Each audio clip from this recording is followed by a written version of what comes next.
Hello friend, welcome to it and repeat. কেমন আছো সবাই? আশা করি সবাই খুব ভালো আছো। আর আজকে চলে এসেছি একটা দারুণ টেস্টি অ্যান্ড হেলদি রেসিপি নিয়ে। পুরো রেসিপিটা দেখো, আশা করি ভালো লাগবে। আজকের রেসিপি হলো কুলচা আর তরকা। পুরো রেসিপিটা দেখো, অবশ্যই তোমাদের খুব ভালো লাগবে। এখানে দেখো তরকার ডালটা ভিজিয়ে রেখেছি, প্রায় 5 থেকে 6 ঘন্টা ধরে কিন্তু ভিজিয়েছি। আর এখানে বেশ অনেক রকমের ডাল কিন্তু এই ডালটার মধ্যে মেশানো আছে। রাজমা, কাবলি ছোলা, মটর, গোটা মুগ ডাল, আরও অনেক রকম ডাল কিন্তু মেশানো ছিল এর মধ্যে।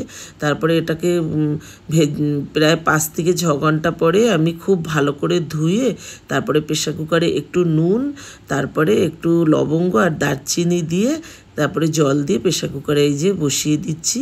এবার আমি এখানে 6 থেকে 7টা সিটি কিন্তু দিতে হবে, তাহলে ডালটা খুব ভালোভাবে কিন্তু সেদ্ধ হয়ে যাবে। যেহেতু ওদিকে মটর, কাবলি ছোলা, রাজমা এগুলো একটু শক্ত টাইপের, তো তার জন্য একটু টাইম লাগবে সেদ্ধ হতে। তার জন্য 6-7টা সিটি কিন্তু অবশ্যই দিতে হবে।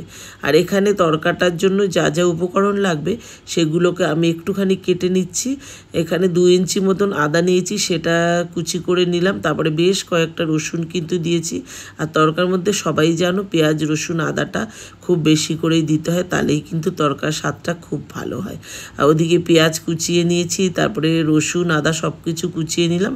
টমেটো 2খানা কুচিয়ে নিচ্ছি, কিছুটা কাঁচা লঙ্কা কুচিয়ে নিলাম। এই হলো তরকাতে দেওয়ার জন্য। আর এদিকে ডালটা ওদিকে সেদ্ধ হচ্ছে, এদিকে চলো আমি আগে আটাটা মেখে নিই। আর আজকের কুলচাটা কিন্তু আমি সম্পূর্ণই পুরো আটা দিয়েই বানাবো। তোমরা যদি মনে করো ময়দা দিয়ে, অবশ্য ময়দা দিয়েই কোনো হোটেল বা রেস্টুরেন্টে ময়দা দিয়েই তৈরি হয়, তবে আমি আজকে আটা দিয়েই বানাচ্ছি একটু হেলদি হওয়ার জন্য। তারপরে প্রথমেই দিয়ে দিলাম আটার মধ্যে আমি 1/2 চামচি মতন বেকিং পাউডার, আর এখানে আমি 1.25 চামচি মতন দিয়েছি কিন্তু ইস্ট। তারপরে একটু নুন দিয়ে দিলাম, একটু চিনি দিয়ে দিলাম, তারপরে 2 থেকে 3 চামচি দিয়ে দিয়েছি টক দই, আর 2 চামচি দিয়ে দিয়েছি সাদা তেল। সবগুলো উপকরণকে আমি খুব ভালোভাবে একটুখানি আগে ময়াম দিয়ে নেব, ভালো করে মিশিয়ে তারপরে অল্প অল্প জল দিয়ে একটা শক্ত ডো আমি কিন্তু বানিয়ে রাখবো।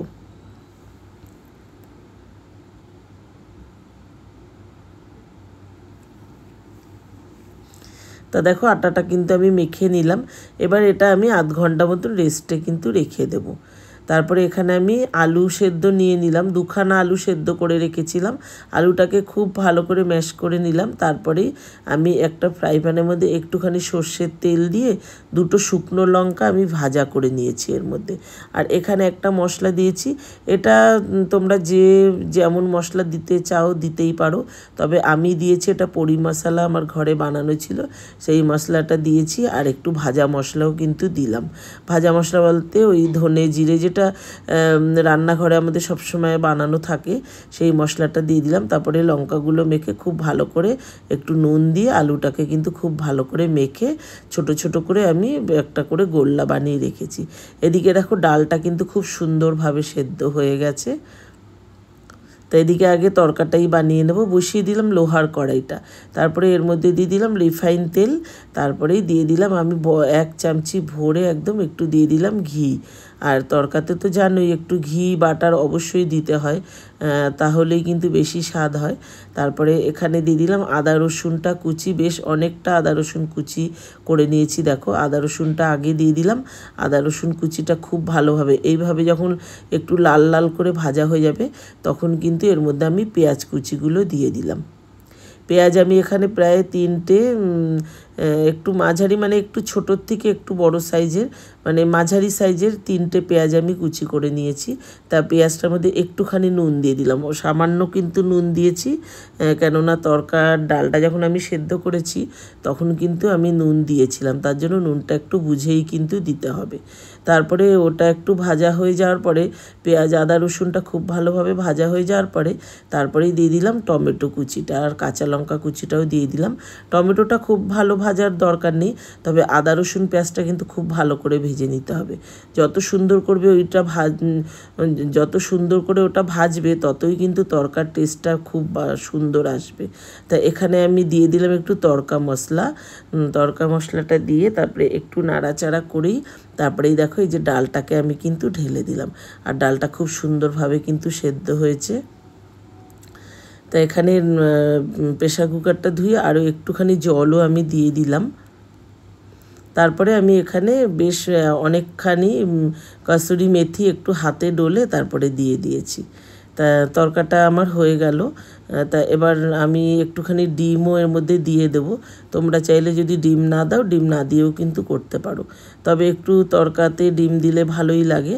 তা ডিমটা কিন্তু দেখো ভাজা করে নিয়েছি একদম নরম নরম করে, মানে খুব বেশি ভাজা করলে কিন্তু ভালো লাগবে না।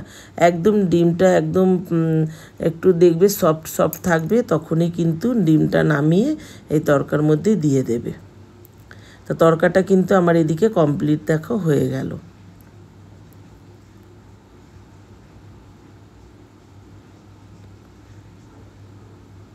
সবশেষে আমি এখানে দিয়ে দিলাম একটু গরম মশলা গুঁড়ো, আর দিয়ে দেবো 1 চামচি থেকে 1.5 চামচি মতন ঘি। ব্যাস, এবার কিন্তু আমার তরকাটা হয়ে গেল। এবার ঢাকা চাপা দিয়ে তারপরে রেখে দেবো। এবার চলো কুলচাটাকে বানাবো। তা এই যে আটাটা মেখেছি, আর দেখো ইস্ট দিয়েছি, বেকিং পাউডার দিয়েছি, ভাবছো মনে হয় খুব বেশি ফোলেনি।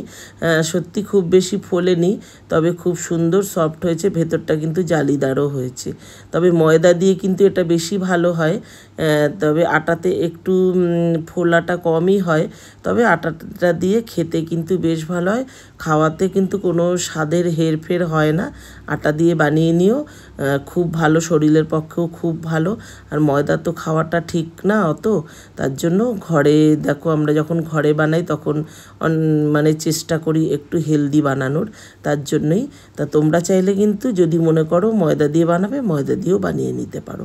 আর এখানে দেখো একটা লেচি আমি বাটির মতন করে একটা করে যে আলুর স্টাফিং যে করে রেখেছি গোল্লা গোল্লা করে, তা সেগুলো একটা একটা করে আমি ভরে এর মধ্যে প্রত্যেকটা কুলচা কিন্তু আমি রেডি করে নিচ্ছি।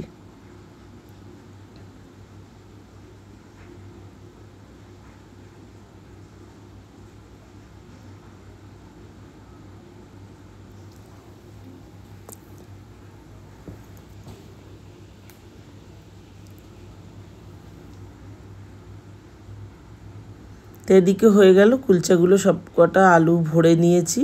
আর এখানে দেখো একটুখানি তেল আগে দিয়ে নিতে হবে। তা ওপরে দেখো আগে আমি কালো জিরে আর ধনে পাতা কুচি একটু দিয়ে তারপরে কিন্তু ওটা উল্টিয়ে দিয়েছি, কেননা ওপর দিয়ে বেলা যাবে না, তাহলে ঠিকঠাক বসবে না বা এই বেলনাটার মধ্যে লেগে যাবে। তবে ওই জন্যই উল্টিয়ে দিতে হবে, তারপরে বেললে দেখো খুব সুন্দরভাবে একদম বসে যায় কিন্তু। তা এইভাবে এটা কিন্তু বেলা হয়ে গেছে। এবার চলো ফ্রাই প্যানে দিয়ে দিলাম, আস্তে করে দিয়ে তারপরে আমি কিন্তু এটা একটা ঢাকনা দিয়ে ঢেকে দিলাম 10 মিনিটের জন্য, 5 থেকে 7 মিনিটের জন্য একটু ঢেকে রাখবো। তারপরেই কিন্তু আমি ঢাকনাটাকে তুলে নেব। আরও একটা কুলচা বেলা তোমাদের দেখিয়ে দিচ্ছি। এই যে দেখতেই পাচ্ছ, কালো জিরে দিয়ে দিলাম, তারপরেই দিয়ে দিলাম ধনে পাতা কুচোনো। ধনে পাতা কুচিটা দিয়ে তারপরে কিন্তু এটা এই যে উল্টিয়ে দিলাম, এইভাবে উল্টিয়ে দিয়েই কিন্তু বেলতে হবে, তারপরেই কিন্তু হয়ে যাবে। আর একদমই ওপর সামনেটা দিয়ে বেলবে না, একদম উল্টিয়েই কিন্তু এটা বেলতে হবে। তা দেখো এদিকে এই 5-7 মিনিট পরে এই যে আমি ঢাকনাটাকে তুলে নিলাম, দেখো কি সুন্দর ওপরটা ফুলে ফুলে গেছে, সেদ্ধ কিন্তু হয়েই গেছে। মনে করবে ওপরটা হয়নি, তা হয়েই গেছে, ওপরটাও ভাপে হয়েই যায়। তারপরে আমি একটু ঘি দিয়ে তারপরে ভেজে নিলাম। এইভাবে আমি প্রত্যেকটা কুলচা দেখো বানিয়ে নিচ্ছি।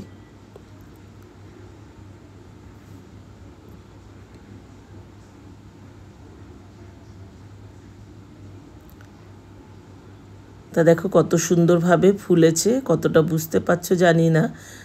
তা বেশ ভালো হয়েছিল কিন্তু। এইভাবে কিন্তু বাড়িতে একদম রেস্টুরেন্ট বা হোটেলের মতন কিন্তু বানিয়ে নিতে পারো। দারুণ হেলদি অ্যান্ড টেস্টি হয়, খুব ভালো লাগবে। একদমই মনেই হবে না তুমি ঘরে বানিয়েছো, মনে হবে একদম বাইরের থেকে কিনে এনেই খাচ্ছ। এইভাবে বাড়িতে বানিয়ে নাও আর সবাইকে খাওয়াও, দেখবে খুব ভালো লাগবে। তাই এদিকে দেখো কুলচাগুলো আমার সব কিন্তু হয়ে গেছে। এবার চলো প্লেটিং করে তোমাদের দেখাই।